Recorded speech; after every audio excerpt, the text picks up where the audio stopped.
உங்களுக்கான இன்றைய வாக்குத்தத்தம். கோபக்காரன் வழக்கை கொழுவுகிறான், மூர்கன் பெரும்பாதகன்.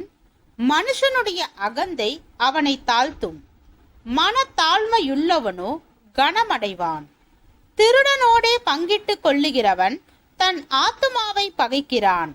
சாபத்தை அவன் கேட்டாலும் காரியத்தை வெளிப்படுத்த மாட்டான். மனுஷனுக்கு பயப்படும் பயம் கண்ணியை வருவிக்கும்.